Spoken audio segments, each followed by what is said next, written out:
नमस्कार दोस्तों, आपके अपने YouTube चैनल उत्कर्ष शैलेंद्र सर की ऑनलाइन क्लास में एक बार पुनः आप सभी का स्वागत है। और दोस्तों, आज के क्लास वीडियो में मैं आपके सामने बहुत ही महत्वपूर्ण मॉडल पेपर लेकर आ गया हूँ। ये मॉडल पेपर अत्यंत महत्वपूर्ण रहेगा जो स्टूडेंट आर्मी की तैयारी कर रहे हैं। आप उसमें जीडी की तैयारी कर रहे हैं तो भी आपके लिए काफ़ी फायदेमंद रहेगा, और अगर आप कलर की तैयारी कर रहे हैं, टेक्निकल की अगर आप तैयारी कर रहे हैं तो भी बहुत ही शानदार मॉडल पेपर रहने वाला है। इस मॉडल पेपर के अंतर्गत मेरा आपसे एक उद्देश्य है कि जो स्टूडेंट अपने अभी समय घर पे बैठे हुए हैं और हमारे कोचिंग के student, mission defence academy Dumada वाले सभी स्टूडेंट जो अभी अपने घर पे हैं, उनसे मेरा निवेदन है कि आप इस वीडियो को देखें, आप अपने नोट्स बनाएं और आप कमेंट करने की कोशिश कीजिएगा, ताकि आप घर पे रहें, सुरक्षित रहे, वो नियम आप पे लागू हो जाएगा और बिल्कुल आप घर बैठे हुए तैयारी कर सकें। तो दोस्तों, हमारा प्रश्न दे रखा है कि एक वस्तु को 500 रुपए में खरीदा जाता है। एक वस्तु को 500 रुपए में खरीदा जाता है और 600 रुपए में बेच दिया जाता है। तो आपसे पूछा जा रहा, सौदे में लाभ होगा या हानि प्रतिशत। हाँ भाई, जिन प्यारे स्टूडेंट को, मेरे लाडला और मेरे लाडली को, अगर इन प्रश्न का सही जवाब आता है तो कमेंट कर दीजिएगा। काफी शानदार प्रश्न है, स्क्रीन पर आपको पूरा नजर आ रहा है। आप सबसे पहले इसकी कॉपी कर लीजिएगा और फिर आप इसका जवाब दीजिएगा। हमारा प्रश्न कह रहा है कि एक वस्तु को 500 रुपए में खरीदा जाता है और 600 रुपए में बेचा जाता है। वस्तु को आपने 500 रुपए में खरीदा और आपने 600 रुपए में बेच दिया। तो आपसे पूछ रहा है लाभ होगा या हानि होगा। दोस्तों, ऑप्शन है 20% हानि, 20% लाभ, 25% लाभ और इनमें से कोई नहीं। हाँ जी, जल्दी से बताइए आंसर क्या होगा। देखो, सबसे पहले आप इसकी कॉपी कर लीजिएगा और अब मैं आपको तरीका बताऊं। देखिए, सबसे पहले आपको दो चीज याद रखनी होगी। सबसे पहला होता है क्रय मूल्य।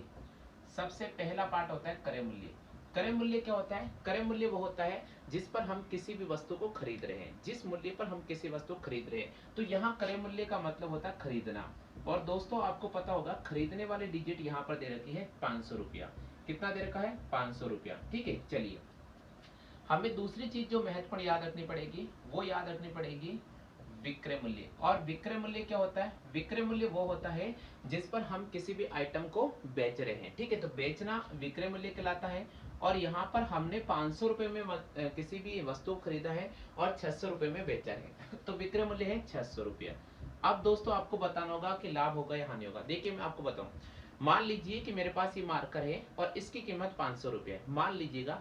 और अगर आपने इसी मार्कर को 600 रुपये में बेच दिया तो आपको लाभ होगा या हानि होगा? लाभ होगा ना भाई। जरा सी बात है कि भाई आपने किसी चीज को 500 में खरीदा है और आपने उसको 600 रुपये में बेच दिया है, तो आपको लाभ होगा।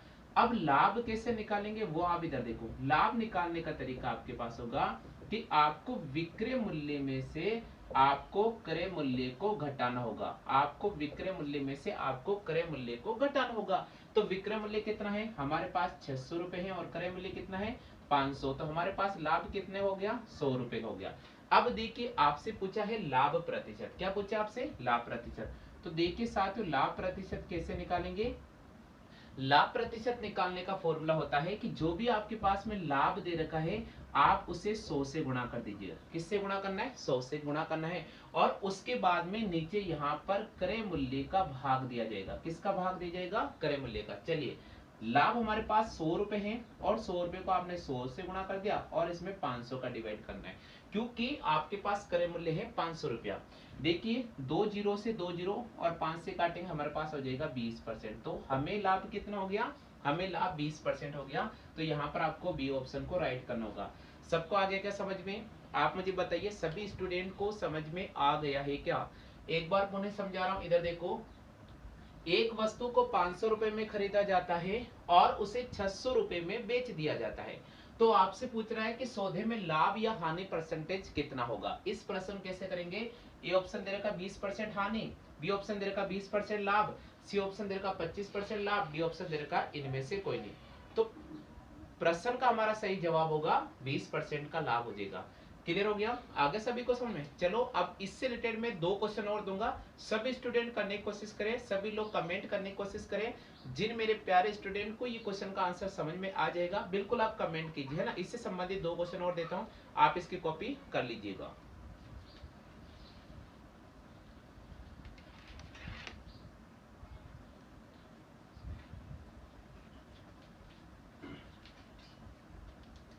हाँ जी, हम बात करते हैं प्रश्न संख्या 2 की। दूसरा प्रश्न आपको स्क्रीन पे नजर आ रहा है। देखो सभी स्टूडेंट से मेरा निवेदन है कि आप इन क्वेश्चन की कॉपी कर लीजिएगा और उसके बाद सब स्टूडेंट मैं जो क्लास ले रहा हूँ जितने भी मैं क्वेश्चन कराऊंगा सबके आपको नोट्स बनाने हैं और उसके बाद मेरे व्हाट्सएप नंबर पे सेंड करने हैं। ठीक है, ध्यान रखिएगा, बहुत इंपॉर्टेंट क्वेश्चन है। क्वेश्चन दे रखा है कि एक वस्तु का क्रय मूल्य 742 रुपए है। एक वस्तु है जिसका क्रय मूल्य 742 रुपए है और उस वस्तु को 700 रुपए में बेचा जाता है। तो सौदे में कितना परसेंट का लाभ होगा और कितना परसेंट का हानि होगा। ऑप्शन दे रखा 6 से 2/3% का हानि, बी ऑप्शन दे रखा 6 से 53/55% की हानि, सी ऑप्शन दे रखा 5 से 35/53% की हानि और डी ऑप्शन दे रखा इनमें से कोई नहीं। जल्दी से बताओ आंसर क्या होगा। देखिए सभी लोग जल्दी से कमेंट करें, काफी महत्वपूर्ण प्रश्न है। मैं देखना चाहता हूं कि कितने मेरे से प्यारे स्टूडेंट हैं जिसको इस क्वेश्चन का सही जवाब आता है। देखिए भाई मैं आपको जरा सी लैंग्वेज को समझाने की कोशिश कर रहा हूं। मान लीजिए कि आपने इस मार्कर को 742 रुपए में खरीदा। आप मार्केट जाते हैं और इस मार्कर को 742 रुपए में खरीद कर लेकर आते हैं और आप घर पर आकर आप अपने दोस्त को 700 रुपए में बेच देते हैं। तो आप मुझे बताओ लाभ होगा या हानि होगा। आप इतना सा बता दीजिए, लाभ होगा या हानि होगा। आप मार्केट में जाते हैं, किसी वस्तु को क्रय मूल्य, किसी वस्तु का जो क्रय मूल्य है वो हमारे पास 742 रुपए है। यानी आपने 742 रुपए में कोई भी आइटम खरीद लिया है और आप उसे बेच रहे, बेचने का मतलब विक्रय मूल्य, और आप उसे बेच रहे हैं 700 रुपए में। आप मुझे बताइए कि लाभ होगा या हानि होगा। भाई सीधी सी बात है, हमें यहाँ घाटा हो रहा 42 रुपए का, तो यहाँ हमें हानि हो जाएगी। क्या हो जाएगी हमारे पास में हानि। और हानि का पैटर्न क्या होता है, हानि का पैटर्न होता है कि क्रय मूल्य में से विक्रय मूल्य को घटाया जाता है। क्रय मूल्य में से विक्रय मूल्य को घटाया जाता है। 742 रुपए में से 700 को घटाया जाएगा तो 42 रुपए की हानि हो जाएगी। कितने रुपए की हानि हो जाएगी, 42 रुपए की हानि हो जाएगी। क्लियर हो गया। अब देखिए हानि परसेंटेज हम कैसे निकालेंगे। जो भी हानि होती है आप उसे 100 से गुणा कर दे, जो भी हानि होती है आप उसे 100 से गुणा कर दे और क्रय मूल्य का भाग दे दीजिए। और किसका भाग देना है, क्रय मूल्य का। तो आप मुझे बताइए हानि कितने की हो रही है, 42 रुपए की हो रही है। आप इसको किससे गुणा करेंगे, आप इसको 100 से गुणा करेंगे। किससे गुणा करेंगे, 100 से गुणा करेंगे। और किसका भाग देंगे भाई, 700 का भाग देंगे। किसका भाग देंगे, सॉरी 742 का।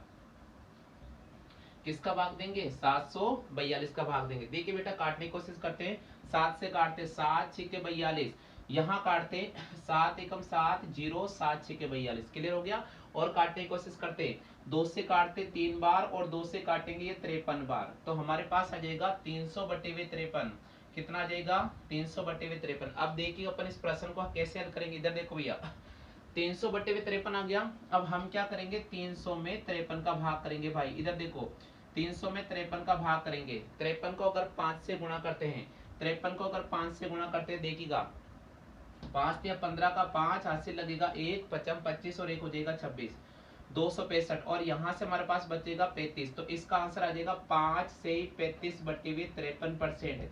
आप बताइए कितने ऐसे स्टूडेंट हैं जिनके आंसर आ रहा है 5 से 35/53%। ये ऑप्शन भैया, इस ऑप्शन राइट करना होगा सी को। सबका आ गया समझ में, सबका आ गया क्या, जल्दी से बता दीजिएगा। कॉपी कर लो, जल्दी से कॉपी कर लो ताकि मैं तीसरा प्रश्न आपको हल करा दूं। क्वेश्चन आपके सामने लिखा हुआ है, क्वेश्चन पढ़ लीजिएगा। एक वस्तु का क्रय मूल्य है 742 रुपए, आपने उसे 700 रुपए में बेचा है। और तो लाभ प्रतिशत और हानि प्रतिशत आपको ज्ञात करना है। क्या ज्ञात करना है, लाभ प्रतिशत और हानि परसेंटेज। ठीक है, आपने किसी वस्तु का क्रय मूल्य 742 निर्धारित किया है और विक्रय मूल्य 700 रुपए निर्धारित किया है। तो आपके पास घाटा हो रहा है। क्रय मूल्य है 742, विक्रय मूल्य 700, हानि हो गई 42 रुपए की। इस 42 को आप किससे गुणा करेंगे, 100 से। और किसका डिवाइड करेंगे, 742 का। हमने इसको काटा, हमारे पास आ गया 300/53। 300 में 53 का भाग दिया, 5 बार दिया तो 265, 35 से पर बचा 35/53। हमारे पास में सी ऑप्शन राइट होगा। क्लियर हो गया, क्लियर हो गया। आगे सभी को समझ में। चलो मैं इसी से संबंधित एक प्रश्न देता हूँ, तीसरा। एक और प्रश्न सब करके बताओ, सभी स्टूडेंट करके बताओ कि आंसर क्या होगा। पहले इसकी आप कॉपी कर लो भैया, आपको बहुत समय मिलेगा, आप चाहे तो इसकी कॉपी कर सकते हैं।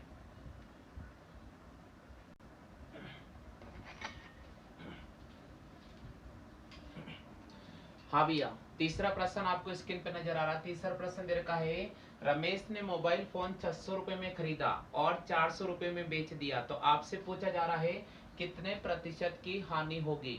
रमेश ने एक मोबाइल फोन 600 रुपए में खरीदा है और 400 रुपए में बेच दिया है, कितना परसेंटेज की हानि होगी। ऑप्शन दे रखा है 133 से 1/3% की हानि, दूसरा ऑप्शन दे रखा 30% की हानि, तीसरा ऑप्शन दे रखा 20% की हानि और चौथा ऑप्शन दे रखा 33 से 1/3% की हानि। सभी स्टूडेंट ध्यान दीजिएगा, सभी स्टूडेंट मिशन डिफेंस एकेडमी डुमाडा वाले सभी छात्रों से मेरा निवेदन है, जल्दी से आप कमेंट करते जाइएगा आंसर कितना आएगा। जल्दी से सभी स्टूडेंट ध्यान दें, सभी स्टूडेंट ध्यान दें, आप इस क्वेश्चन को रीड करें और इसके बाद कमेंट कीजिएगा आंसर क्या आएगा। हमारा प्रश्न देखा, रमेश ने मोबाइल फोन 600 रुपए में खरीदा।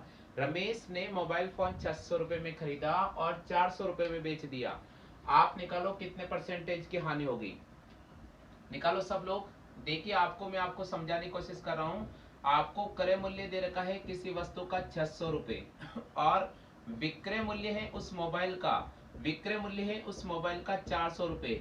आप सभी लोग बताइए कि हानि होगा या लाभ होगा, बताओ हानि होगा या लाभ होगा, हानि होगा या लाभ होगा। आप कमेंट करो ना, आप कमेंट करो हानि होगा या लाभ होगा।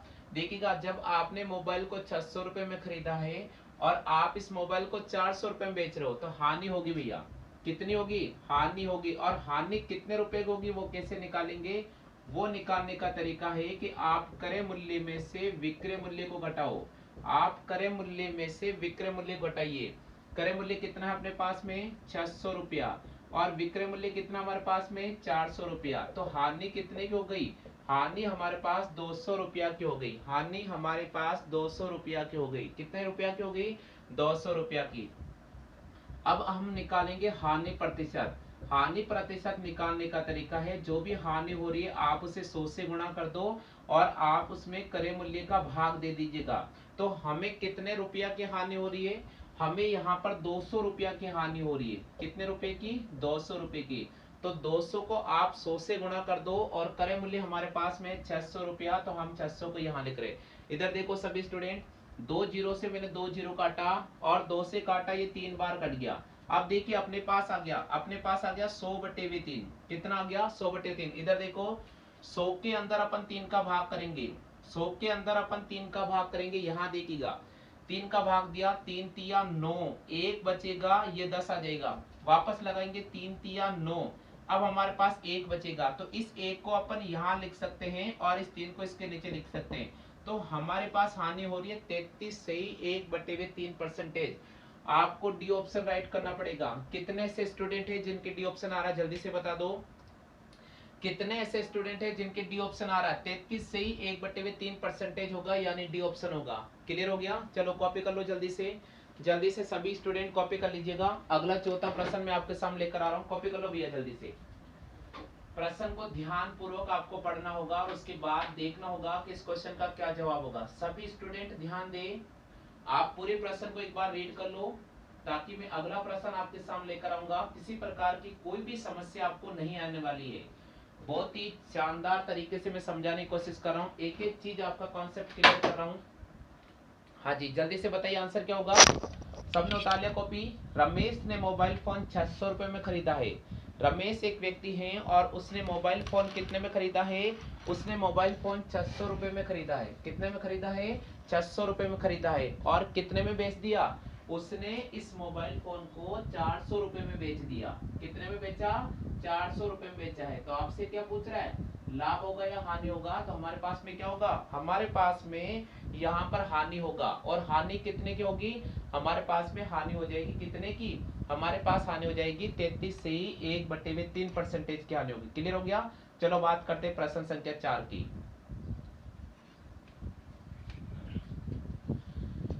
हाँ भाई, चलिए अपन बात करते हैं प्रश्न संख्या 4 की। चौथा प्रश्न आपको स्क्रीन पे नजर आ रहा है। अगर आपको इस प्रश्न का सही जवाब आता है तो सभी स्टूडेंट से मेरा निवेदन है कि आप कमेंट जरूर करें।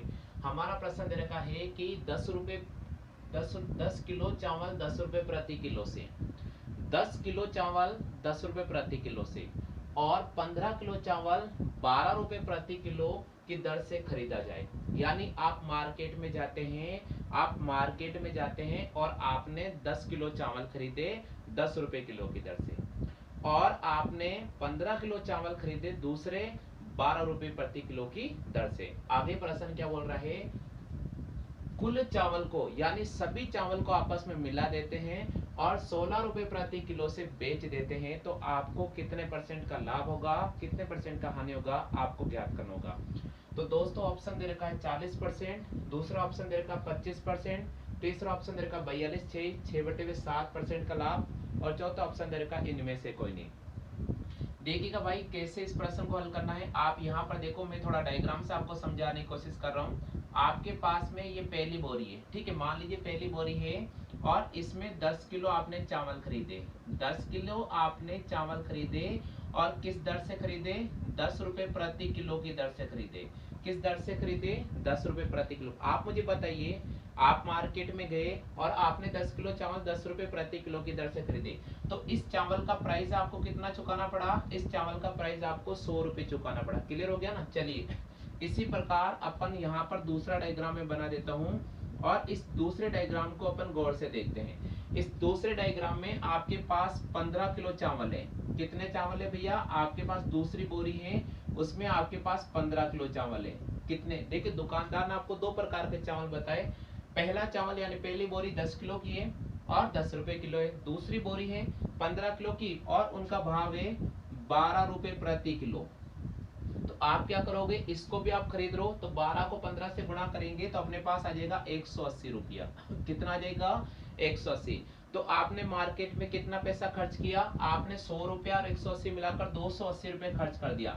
यानी आपने कुल चावल खरीदे, आपने कुल चावल खरीदे, कितने खरीदे, आपने कुल चावल खरीदे 10 और 15 किलो, 15 किलो चावल खरीदे और कितने पैसे दिए, 280 रुपए दिए। कितने पैसे दिए, 280 रुपए दिए। भाई 10 किलो चावल ये हो गया और 15 किलो ये, 10 और 15 25 किलो।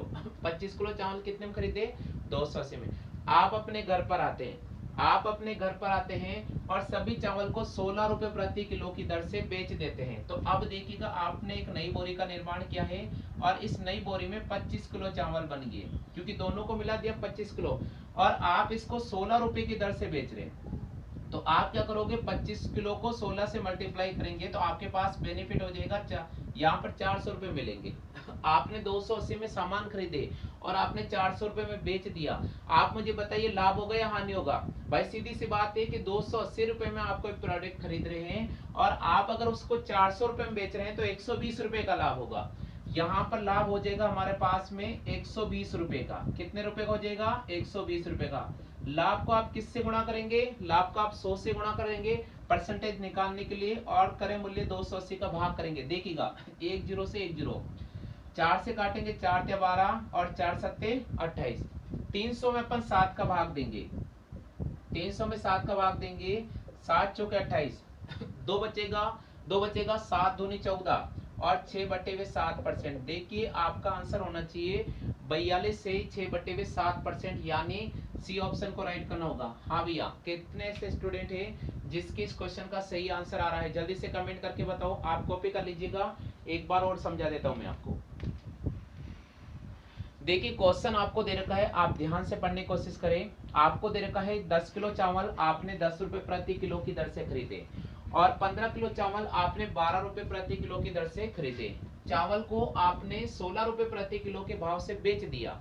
तो आपसे पूछ रहे हैं कि कितने परसेंट का लाभ होगा और कितने परसेंट का हानि होगा। इस प्रश्न को कैसे हल करेंगे, एक बार वापस मैं समझा रहा हूँ, एक बार वापस मैं आपको समझाने की कोशिश कर रहा हूँ। यहाँ देख लीजिएगा, देखो भैया एक बार और समझा रहा हूँ, एक बार और समझा रहा हूँ।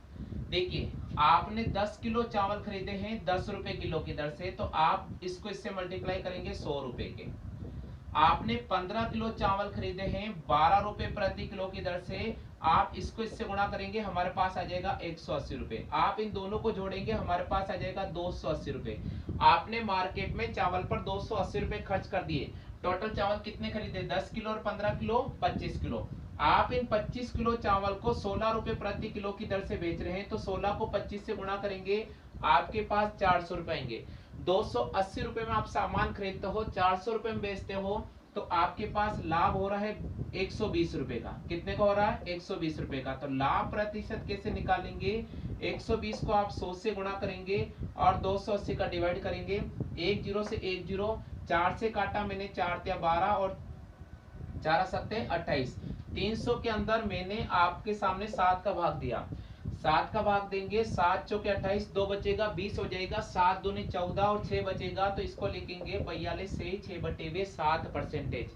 सबको आ गया समझ में, क्लियर हो गया। तो यहाँ पर आपको कौन सा ऑप्शन को राइट करना पड़ेगा, यहाँ पर आपको सी ऑप्शन को राइट करना पड़ेगा, क्लियर हो गया ना। चलिए अपन बात करते हैं प्रश्न संख्या 5 की।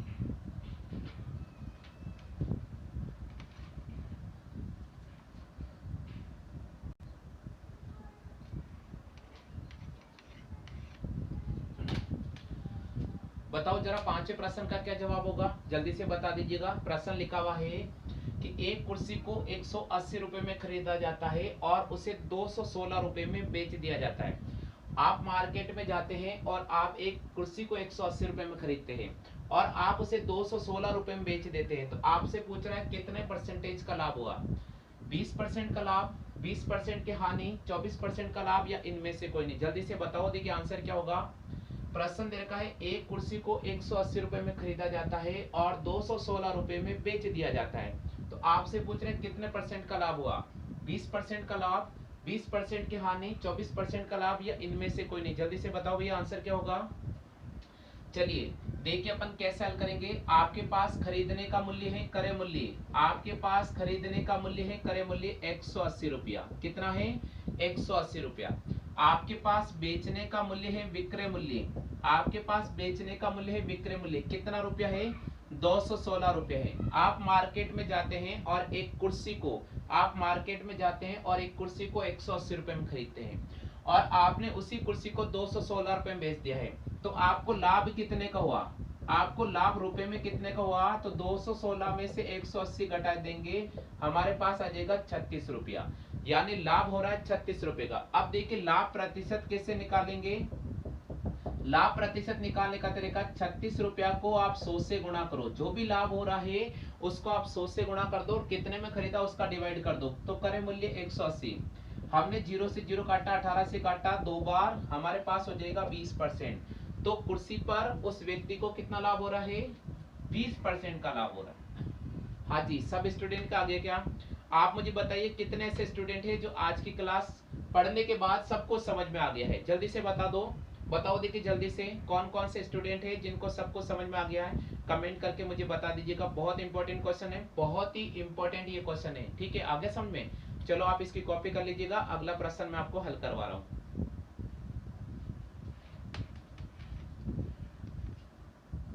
हाँ भैया कॉपी कर लो। एक कुर्सी की लागत है 180 रुपए और उसे 216 रुपए में बेचा जाए तो कितने परसेंट का लाभ होगा, 20% लाभ, 20% हानि, 24% लाभ, इनमें से कोई नहीं।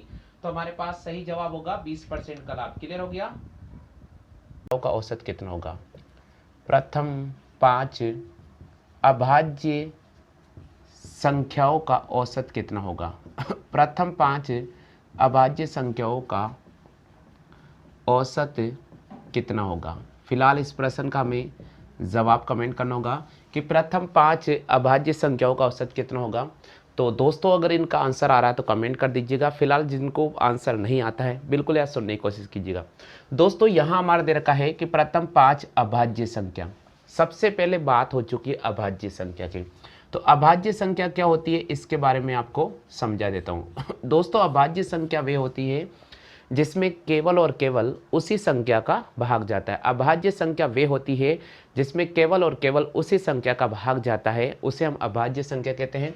तो प्रथम 5 जो अभाज्य संख्या आती है उसमें आती है 2, फिर 3, फिर 5, फिर 7 और फिर अपने पास आ गई 11। देखिए प्रथम 5 अभाज्य संख्या है, 2, 3, 5, 7 और 11। 9 यहाँ पर भाज्य संख्या है। फिलहाल हमें बोला है कि प्रथम 5 अभाज्य संख्याओं का औसत कितना होगा। तो हम क्या करेंगे, इन सभी संख्याओं जोड़ेंगे, 2 प्लस 3 प्लस 5 प्लस 7 प्लस 11, इन सभी संख्याओं को जोड़ेंगे।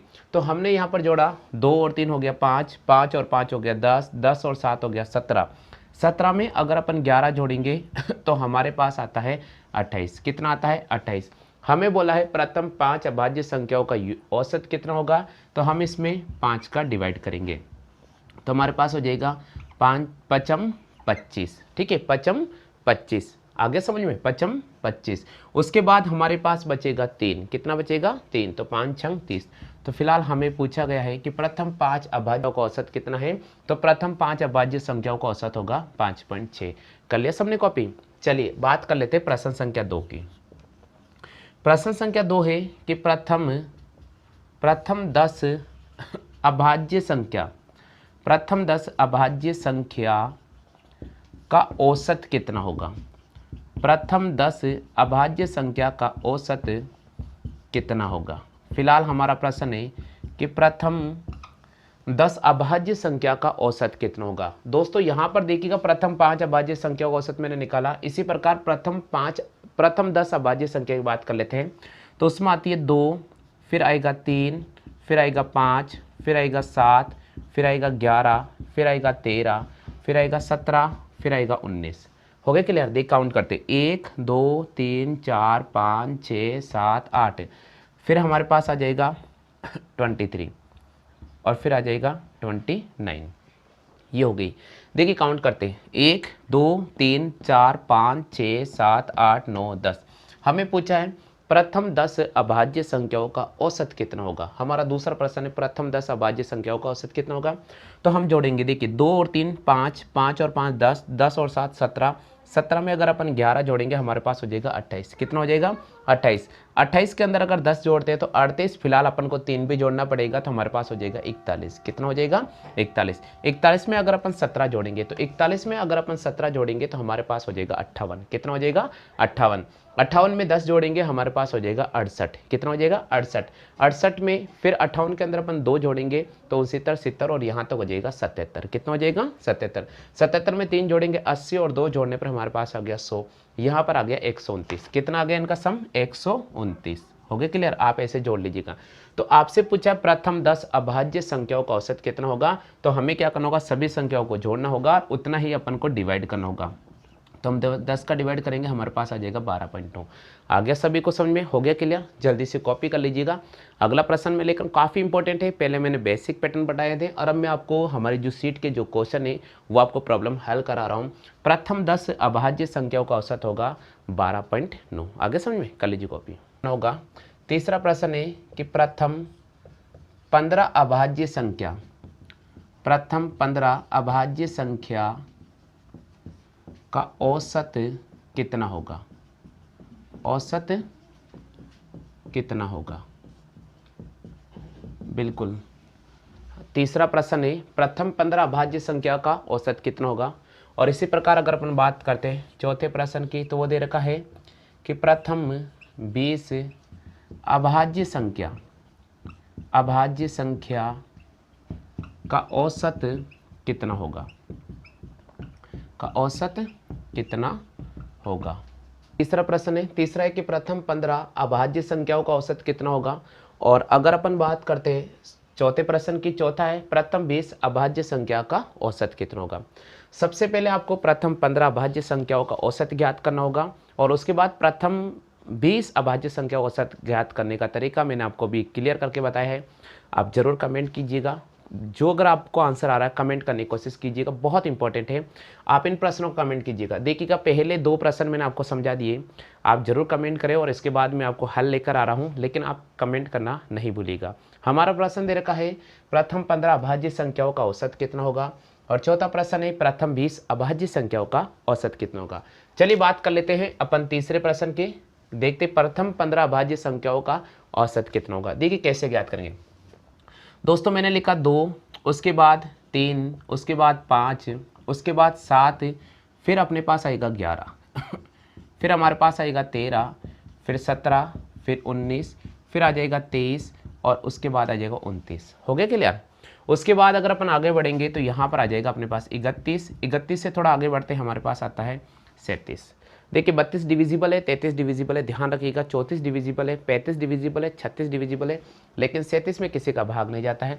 उसके बाद आता है अपने पास में 41। कितना आता है 41। काउंट कर लेते हैं एक बार संख्या 1 2 3 4 5 6 7 8 9 10 11 12 13। ठीक है।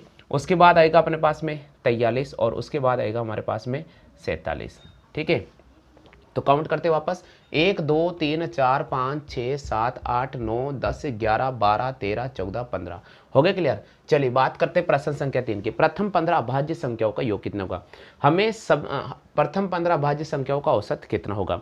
हमें क्या करना होगा, सबका काउंट करना होगा, सम करना होगा और उसके बाद हमें उतनी ही संख्याओं का डिवाइड करना होगा। का सम करते हैं 2 और 3 कितना हो गया 5, 5 और 5 कितना हो गया 10, 10 और 7 17, 17 में अगर अपन 11 जोड़ते 28, 28 में अगर अपन 13 जोड़ते हैं तो हमारे पास आता है 41, 41 में अगर अपन 17 जोड़ते हैं तो 58 आ जाएगा, 58 में अपन 19 जोड़ेंगे तो हमारे पास आ जाएगा 77, 77 में 23 जोड़ेंगे हमारे पास हो जाएगा 100, 100 में 29 जोड़ेंगे 129, 129 में 31 जोड़ेंगे हमारे पास हो जाएगा 160, कितना हो जाएगा 160, 160 में 37 जोड़ेंगे हमारे पास हो जाएगा 197, कितना हो जाएगा 197, ध्यान रखिएगा 197, 197 यहाँ तक हो गया है। ठीक है, अब देखिए दोस्तों मैं आपको जोड़ने तरीका बताऊँ। अब 197 के अंदर मैं जोड़ता हूँ अपने पास में कितना, 197 के अंदर मैं जोड़ता हूँ 43, कितना जोड़ता हूँ 43। तो देखिए दोस्तों सीधी सी बात है कि अगर जैसे अपन 3 जोड़ेंगे 200 हो जाएगा, यानी यहाँ तक हो गया 240, कितना हो गया 240,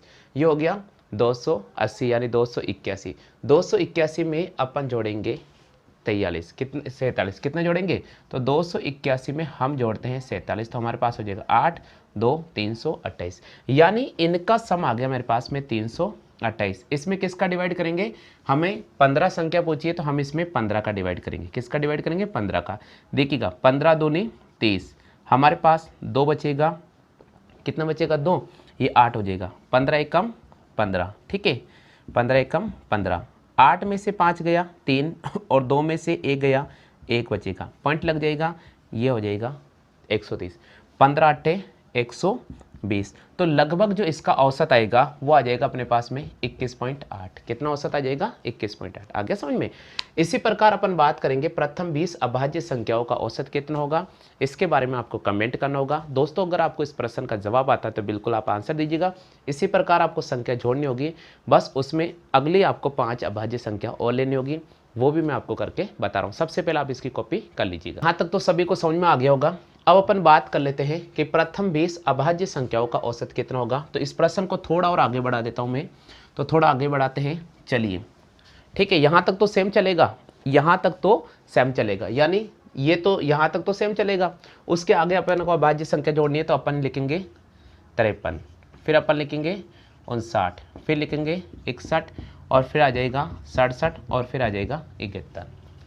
इन सबको जोड़ेंगे, इन सबको जोड़ेंगे तो हमारे पास आ जाएगा 639, कितना आ जाएगा 639, और उस 639 में हम किसका डिवाइड करेंगे 20 का डिवाइड करेंगे। तो 639 में हम डिवाइड कर रहे हैं किसका 20 का। तो देखिए दोस्तों मैं 2 का डिवाइड कर देता हूं फिर पॉइंट काउंट कर लेंगे, ठीक है। वैसे 20 का डिवाइड करना है, 20 दिया 60, हमारे पास 3 बचेगा, फिर आ जाएगा 20 से कम 20, हो गया क्लियर। फिर हमारे पास 19 बचेगा, पॉइंट लगेगा 190 हो जाएगा, कितना हो जाएगा 190। तो यहाँ पर आ रहा है 9 दूनी 18, 20 90 180, 20 पंजे 100, तो इसका जवाब हो जाएगा 31.95, कितना हो जाएगा 31.95। तो उम्मीद तो मैं करता हूँ कि दोस्तों ये जो पैटर्न मैंने आपको समझाया बिल्कुल क्लियर समझ में आ गया होगा। अब अपन बात करते हैं प्रश्न संख्या, अगले टाइप की बहुत इंपॉर्टेंट टाइप है। अभाज्य संख्या से संबंधित जो भी प्रश्न बनते हैं वो आपको बिल्कुल क्लियर समझ में आ गए होंगे। अब मैं आपके सामने जो 5वां प्रश्न लेकर हूँ बहुत इंपॉर्टेंट है, सबसे पहले आप इसकी कॉपी जरूर कर लीजिएगा। 3 के प्रथम 8 गुणजों का औसत कितना होगा। 3 के प्रथम 8 गुणजों का औसत कितना होगा, इस प्रश्न का हम जवाब क्या करेंगे। जिनको इस प्रश्न का आंसर आ रहा है बिल्कुल कमेंट कर दीजिएगा, और जिनको नहीं आ रहा है थोड़ा धीरे बना कर रखे, साथ के साथ हम करने की कोशिश कर रहे हैं, बिल्कुल आप भी सॉल्यूशन कर लीजिएगा। देखो दोस्तों यहाँ दे रखा 3 के प्रथम 8 गुणज, तो हमें क्या करना होगा 3 का पहला गुणज लेना होगा, 3 एकम 3, और हमें 3 का 8वां गुणज लेना होगा, 8 तिया 24, यहाँ तक आ गया। 3 के प्रथम 8 गुणजों का औसत कितना होगा, 3 का प्रथम गुणज लेना होगा 3 एकम 3, और 3 का 8वां गुणज लेना होगा 3 8 24, इन दोनों को जोड़ना होगा 3 + 24, और हमें 2 का डिवाइड करना होगा। किसका डिवाइड करना होगा 2 का। तो हमारे पास आ रहा है इनका टोटल 27। 27 में हम 2 का भाग देते हैं तो हमारे पास आ जाएगा 13.5। कितना आ जाएगा? 13.5। तो 3 के प्रथम 8 गुणजों का औसत कितना होगा? 13.5 होगा। आगे समझ में? चलिए बात करते हैं प्रश्न संख्या 6 जो का औसत कितना होगा जी। 8 के प्रथम 10 गुणजों का औसत कितना होगा? 8 के प्रथम 10 गुणजों का औसत कितना होगा? औसत कितना होगा? जल्दी से जिन प्यारे विद्यार्थियों को इस प्रश्न का जवाब आ रहा है कमेंट कीजिएगा, बहुत इंपॉर्टेंट है। 8 के प्रथम 10 गुणजों का औसत कितना होगा? कैसे निकालेंगे? हम सबसे पहले 8 को 1 से गुणा करेंगे, 8 एकम 8, और 8 को 10वीं संख्या से गुणा करेंगे, 8 ढाई 80। फिर अपन दोनों को जोड़ेंगे, 8 प्लस 80 और किसका डिवाइड करेंगे? 2 का। तो हमारे पास आ जाएगा 88। 88 में 2 का डिवाइड करेंगे, हमारे पास आंसर आ जाएगा 44। कितना आ जाएगा? 44। तो हमें प्रश्न है कि 8 के प्रथम 10 गुणजों का औसत कितना होगा? तो हमारा सही जवाब होगा 44। हमें प्रश्न पूछ ले कि 3 के प्रथम 8 गुणजों का औसत कितना होगा? तो सही जवाब होगा 13.5। के प्रथम 7 गुणजों का औसत कितना होगा? 15 के प्रथम 7 गुणजों का औसत कितना होगा? कितना होगा? जिनको आ रहा है कमेंट कीजिएगा। और इसी प्रकार 8वां प्रश्न है, 18 के प्रथम 25 गुणजों का औसत कितना होगा? 18 के प्रथम 25 गुणजों का औसत कितना होगा? बिल्कुल जिनको आ रहा है जल्दी से हल करें, बहुत इंपॉर्टेंट क्लास है। हाँ जी, बहुत इंपॉर्टेंट क्लास है। देखिएगा 15 के प्रथम 7 गुणजों का औसत कितना होगा? हमारा 7वां प्रश्न है। 8वां प्रश्न है, 18 के प्रथम 25 गुणजों का औसत कितना होगा? देखिए दोस्तों, 7वां प्रश्न का जिन्होंने जवाब कर दिया बहुत अच्छी बात है, लेकिन जिनको आंसर नहीं आ रहा है बिल्कुल आप देखिएगा, बिल्कुल क्लियर हो जाएगा। भाई आपको दे रखा 15 के प्रथम 7 गुणज, तो हमें क्या लिखना होगा? 15 को 1 से गुणा करना होगा, 15 एकम 15, और 15 को फिर 7 से गुणा करना होगा। तो 15 गुणा 7, 15 सत्ते कितना होता है? 105। अब हमें इन दोनों को जोड़ना पड़ेगा, तो हम लिखेंगे 15 प्लस 105 और सदैव 2 का भाग करेंगे। किसका भाग करेंगे? 2 का। तो हमारे पास आ रहा है 120। 120 में 2 का भाग करेंगे, हमारे पास आ जाएगा 60। यानी इस प्रश्न का सही जवाब होगा 60। अब देखिए 18 के प्रथम 25 गुणजों का औसत कितना होगा? देखिए अपन बात कर लेते हैं। यहाँ पर हम सबसे पहले 18 को 1 से गुणा करेंगे, 18 एकम 18, और फिर 18 को 25 से गुणा करेंगे। देखिए 18 पंजे 90 का 0 हासिल लगेगा 9, 18 दूने 36, 36 में 4 जोड़ेंगे 40, 40 में 5 जोड़ेंगे 45, तो यहाँ आना है 450। अब अपन को इन दोनों को जोड़ना पड़ेगा, तो हम लिखेंगे 18 प्लस 450 और किसका डिवाइड करेंगे? 2 का डिवाइड करेंगे। ठीक है, चलिए आगे बढ़ जाते हैं। 8 और ये 6, 468, 468 में किसका डिवाइड करेंगे? 2 का डिवाइड करेंगे।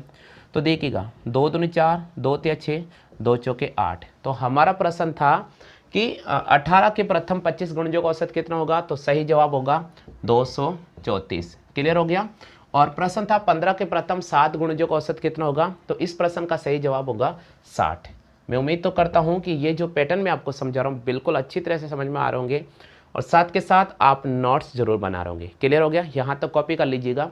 अब मैं आपके सामने अगले प्रश्न लेकर आ रहा हूँ, बहुत इंपॉर्टेंट है। 10 तक सभी संख्या का औसत कितना होगा?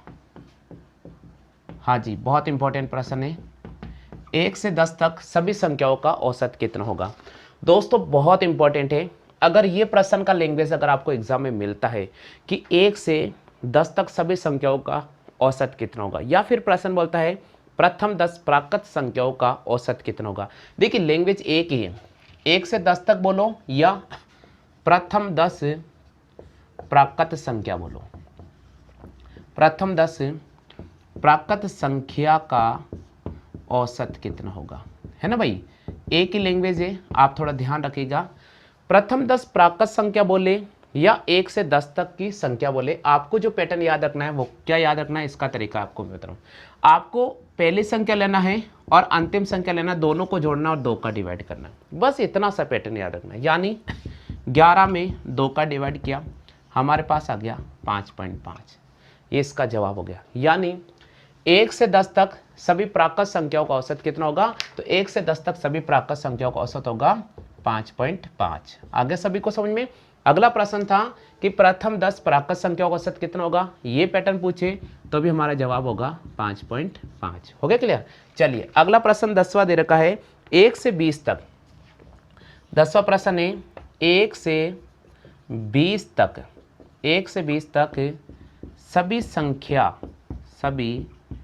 संख्या का औसत कितना होगा? 1 से 20 तक सभी संख्या का औसत कितना होगा?